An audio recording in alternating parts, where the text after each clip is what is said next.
आप सभी का स्वागत है आपका अपना क्लास एसएस क्लास 2.0 में।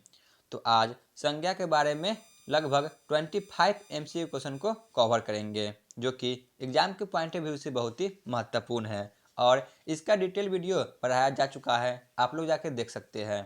तो चलिए बिना टाइम वेस्ट किए हुए क्लास को शुरू करते हैं। पहला प्रश्न है, संज्ञा के कितने भेद होते हैं?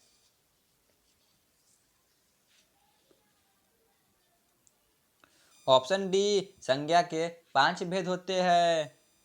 क्वेश्चन नंबर 2, जिस संज्ञा से एक ही वस्तु का बोध हो उसे क्या कहते हैं?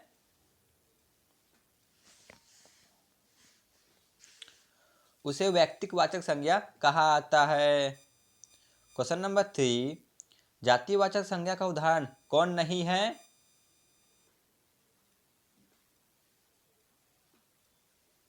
तो option D, Vivekananda. Question number 4, निम्नलिखित में से समूहवाचक संज्ञा कौन है? तो ऑप्शन ए, सभा, जो कि समूहवाचक संज्ञा है। क्वेश्चन नंबर 5, द्रव्यवाचक संज्ञा का उदाहरण कौन है?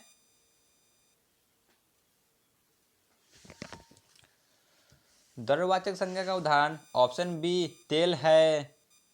क्वेश्चन नंबर 6, भाववाचक संज्ञा का उदाहरण कौन नहीं है? तो ऑप्शन ए, ताजमहल, जो कि व्यक्तिवाचक संज्ञा का उदाहरण है। बाकी ये तीनों भाववाचक संज्ञा है, इसीलिए ऑप्शन ए।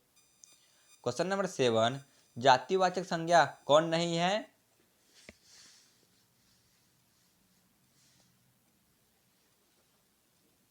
तो option D, Agra. Question number 8, इनमें कौन संज्ञा का उदाहरण नहीं है? तो ऑप्शन डी, तुम, क्योंकि तुम सर्वनाम है। बाकी ये तीनों संज्ञा है, इसीलिए ऑप्शन डी। क्वेश्चन नंबर 9, बुढ़ापा कौन सा संज्ञा है?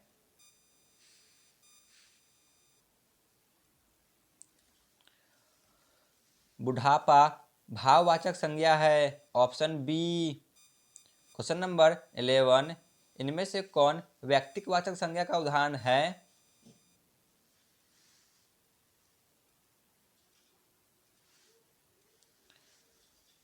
व्यक्तिवाचक संज्ञा का उदाहरण कौन है?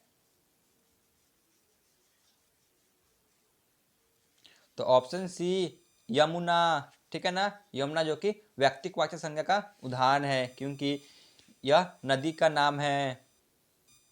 क्वेश्चन नंबर 12, जातिवाचक संज्ञा कौन है?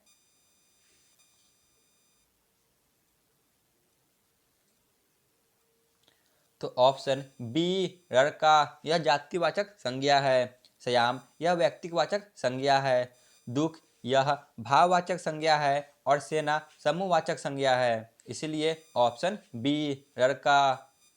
क्वेश्चन नंबर 13, निम्नलिखित शब्दों में से जातिवाचक संज्ञा का उदाहरण कौन नहीं है?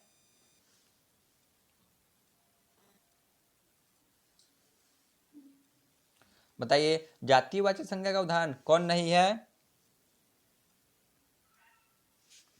तो ऑप्शन डी, आगरा, यह व्यक्तिवाचक संज्ञा है।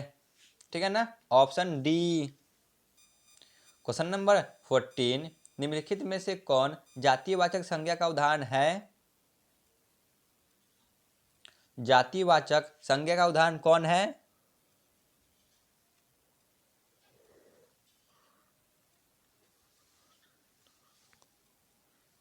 तो ऑप्शन ए, शहर, जो कि जातिवाचक संज्ञा है। बाकी ये तीनों तो व्यक्तिवाचक संज्ञा है। क्वेश्चन नंबर 15, निम्नलिखित में से कौन व्यक्तिवाचक संज्ञा का उदाहरण नहीं है? इनमें से कौन व्यक्तिवाचक संज्ञा नहीं है?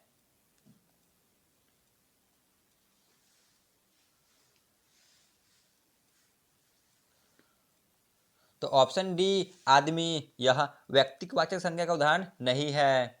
ठीक है ना, आदमी यह जातिवाचक संज्ञा का उदाहरण है, इसीलिए ऑप्शन डी। क्वेश्चन नंबर 16, लड़का का भाववाचक संज्ञा क्या होगा?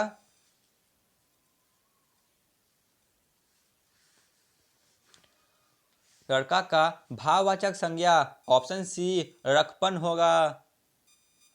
क्वेश्चन नंबर 17, इनमें से कौन सा शब्द जातिवाचक संज्ञा का उदाहरण नहीं है?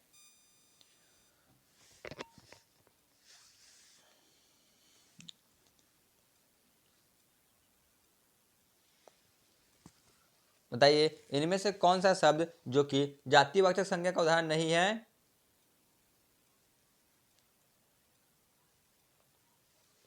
तो ऑप्शन सी सुंदर, ठीक है ना। यह जातिवाचक संज्ञा का उदाहरण नहीं है क्योंकि सुंदर यह भाववाचक संज्ञा है। क्वेश्चन नंबर 18, निम्नलिखित में से कौन भाववाचक संज्ञा का उदाहरण नहीं है? भाववाचक संज्ञा का उदाहरण कौन नहीं है?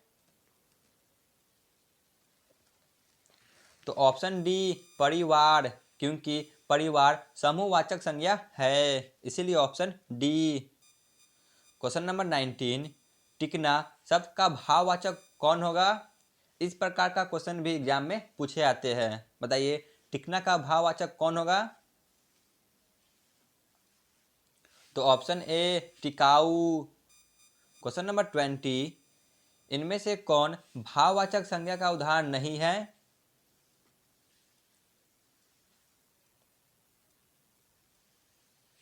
तो ऑप्शन ए हिमालय, जो कि भाववाचक संज्ञा का उदाहरण नहीं है। क्वेश्चन नंबर 21, मित्र शब्द का भाववाचक संज्ञा क्या होगा? मित्र का भाववाचक संज्ञा क्या होगा? तो मित्र का मित्रता, ऑप्शन बी। क्वेश्चन नंबर 22, सभा कौन सा संज्ञा है? मोस्ट वीवीआई, ये क्वेश्चन बार बार पूछे ही जाते हैं। सभा यह समूहवाचक संज्ञा है, ऑप्शन बी।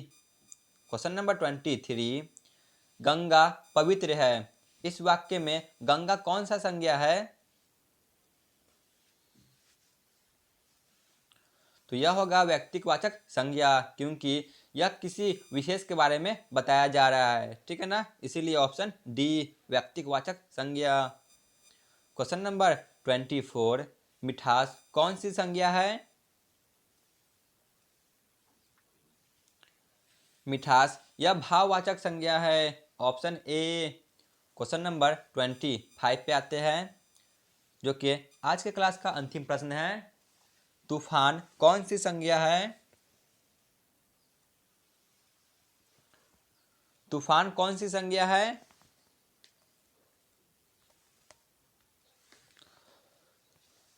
तूफान जातिवाचक संज्ञा है, क्योंकि इसमें नहीं बताया जा रहा है कि कौन सा तूफान है, इसीलिए ऑप्शन सी जातिवाचक संज्ञा। तो आज का क्लास यहीं पे समाप्त होती है। धन्यवाद।